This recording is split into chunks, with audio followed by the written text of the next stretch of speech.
Assalamualaikum warahmatullahi wabarakatuh. Selamat pagi anak-anak Umi semua.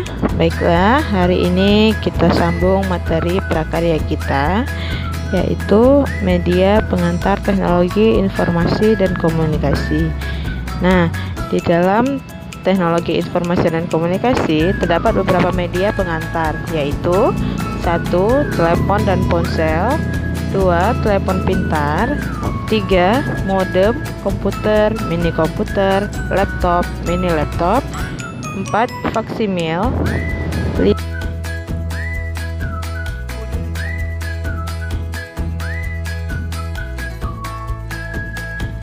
Baiklah anak-anak Umi, dari beberapa contoh media pengantar teknologi yang Umi sebutkan tadi, Umi harapkan kalian sudah tahu dan mengerti apa itu telepon, ponsel, telepon pintar, modem, komputer, laptop, faksimil, kartu elektronik debit, dan kredit. Nah, untuk lebih jelasnya, pengertian dan gambarnya kalian bisa lihat di LKS Prakarya kelas 8 halaman 27. Nah, sekarang kita lanjut ke bagian yang dia, jenis dan karakteristik teknologi informasi dan komunikasi. Mengenai jenis dan karakteristiknya, di sini ada 3 jenis. Yang pertama, jenis fungsional. Yang kedua, jenis jaringan. Dan yang ketiga, keahlian profesi sebagai teknologi informasi dan komunikasi. Untuk penjelasannya kalian juga bisa baca di halaman 32. Sekarang kita lanjut ke bagian karakteristiknya. Karakteristik teknologi informasi dan komunikasi.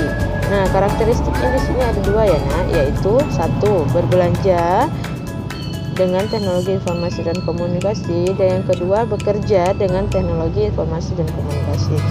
Di sini menjelaskan sedikit ya tentang apa itu berbelanja dan apa itu bekerja dengan teknologi informasi dan komunikasi. Berbelanja dengan teknologi informasi maksudnya adalah kemampuan masyarakat dengan teknologi informasi. Contohnya, orang tidak perlu bayar uang tunai saat berbelanja. Nah, sebagai gantinya, mereka dapat mempergunakan kartu plastik, misalnya kartu debit, kartu kredit, dan uang elektronik. Itu dari pengertian berbelanja dengan teknologi informasi dan komunikasi. Sekarang, apa itu bekerja dengan teknologi informasi dan komunikasi? Maksudnya adalah modernisasi masyarakat pekerja yang sudah memakai teknologi informasi dalam bekerja. Misalnya, bank memakai komputer untuk menyimpan rincian akunnya. Perusahaan menggunakan untuk membuat daftar gaji dan tagihan. Agen perjalanan dan pariwisata memakai komputer untuk tersambung dengan aplikasi perangkat lunak telepon atau melalui sambungan telepon. Otoritas pengawas pembelajaran via daring bekerja melalui komputer. Dengan teknologi informasi yang Umi sebutkan tadi, semakin banyak orang yang dapat bekerja di rumah serta menjual barang dagangan mereka daripada harus pergi ke kantor. Nah, itu tadi penjelasan dari berbelanja dengan teknologi informasi dan komunikasi dan bekerja dengan teknologi informasi dan komunikasi. Baiklah anak-anak Umi, setelah kita membahas tentang media pengantar teknologi, terus jenis dan karakteristiknya. Nah, sekarang kita membahas tentang istilah-istilah dalam teknologi informasi dan komunikasi. Di sini terdapat banyak istilah tentang teknologi informasi dan komunikasi. Namun, dalam pembelajaran kali ini, Umi hanya membahas istilah-istilah yang penting saja dan terkait dengan kehidupan sehari-hari di perkotaan. Misalnya dalam bidang pembelajaran atau pembelanjaan modern, supaya kita ketika berbelanja tidak gagap teknologi atau gaptek. Nah, yang pertama yang kalian temui yaitu kode batang. Kode batang atau dikenal dengan istilah barcode adalah garis sejajar, tebal dan tipis, dicetak pada barang di toko dan ditempelkan atau dicek pada barang yang bersangkutan. Nah, ini mengandung kode informasi untuk komputer. Cara kerjanya, representasi dari pola itu dapat dibaca dari data mesin optik terkait dengan objek yang terpasang.